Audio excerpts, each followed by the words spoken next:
Herkese merhabalar. Bugün finans ve ekonomi alanında makine öğrenme yaklaşımının en temel modellerinden biri olan lineer regresyon kavramını çok basit ama etkili bir örnekle inceleyeceğiz. Hazırsanız başlayalım. Makine öğrenme alanında en önemli hedeflerimizden birisi tahmindir. Örneğin elimizde bir veri seti olduğunu ve bağımsız değişkenimiz x'in bir kişinin boyunu, bağımlı değişkenimiz y'nin ise kilosunu temsil ettiğini varsayalım. Bu veri setini modeli eğitmek için kullanacağımız bir training seti olarak düşünebiliriz. Bu tabloyu kullanarak g fonksiyonumuzu yani x ve y arasındaki ilişkiyi tanımlayan fonksiyonu tespit edeceğiz.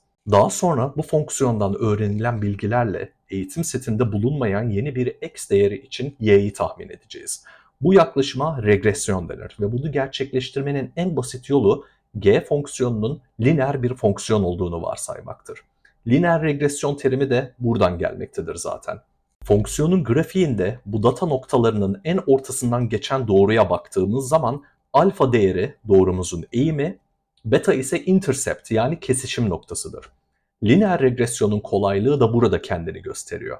Yani doğrusal bir fonksiyon üzerinden ilerlediğimiz ve çok daha karmaşık yapay sinir ağlarına girişmediğimiz düşünülürse karşımıza bir tahmin problemi çıktığı zaman genellikle ilk denememiz gereken yaklaşım bu yüzden lineer regresyon olmaktadır.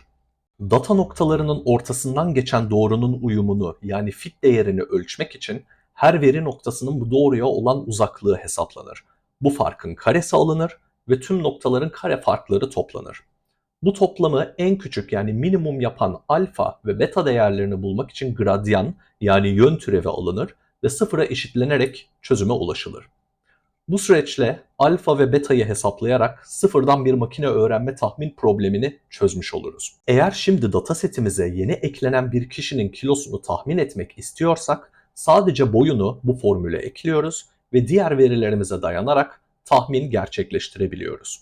Tabii iş pratiğe gelince elimize kağıt kalem alıp da denklem çözmek gibi bir durum yok açıkçası. Üstelik bunun için sıfırdan denklemi yazdığımız bir fonksiyon oluşturmak gibi tekerleği yeniden icat ettiğimiz bir yaklaşıma da ihtiyacımız olmayacak. Basitçe Python'ı açarak scikit-learn kütüphanesini import edebilir, bir linear regression modelini çağırabilir, eğitim datasetimizi bir liste olarak verir, sonra da fit fonksiyonunu çağırarak modeli eğitebiliriz. Bunun ardından rastgele boy oranları girdiğimiz zaman bize o kişinin kilosunu tahmin edebilecektir. Bunu benzer şekilde Excel üzerinde de gerçekleştirmek mümkün.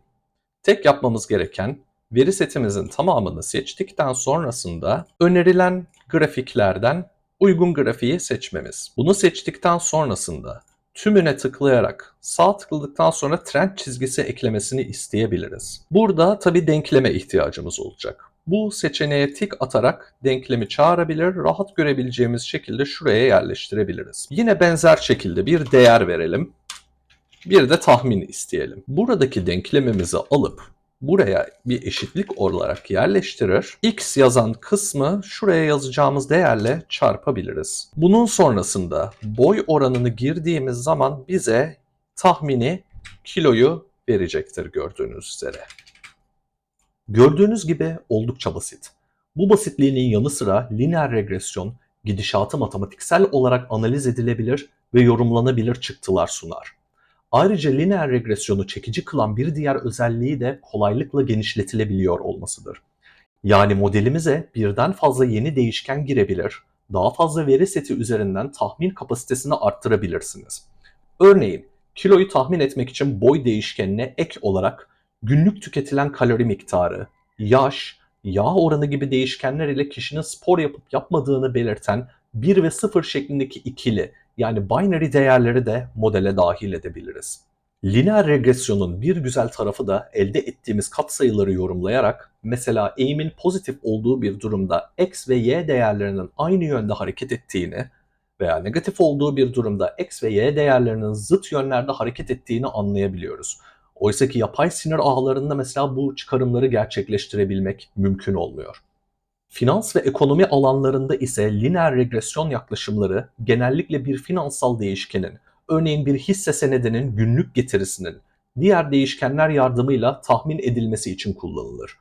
Bu tarz bir yaklaşımda bağımlı değişken olarak hisse senedinin günlük getirisi belirlenebilirken, bağımsız değişkenler olarak endeks getirisi, işlem hacmi, volatilite ve faiz oranları gibi faktörler modele dahil edilebilir.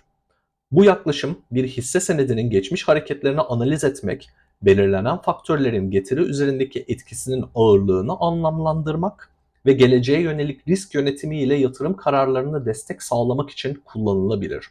Umarım bu video makine öğrenme alanındaki bu en temel yaklaşımlardan birini anlamlandırmanıza yardımcı olabilmiştir. Yakında tekrar bir araya gelebilmek dileğiyle. Hoşça kalın.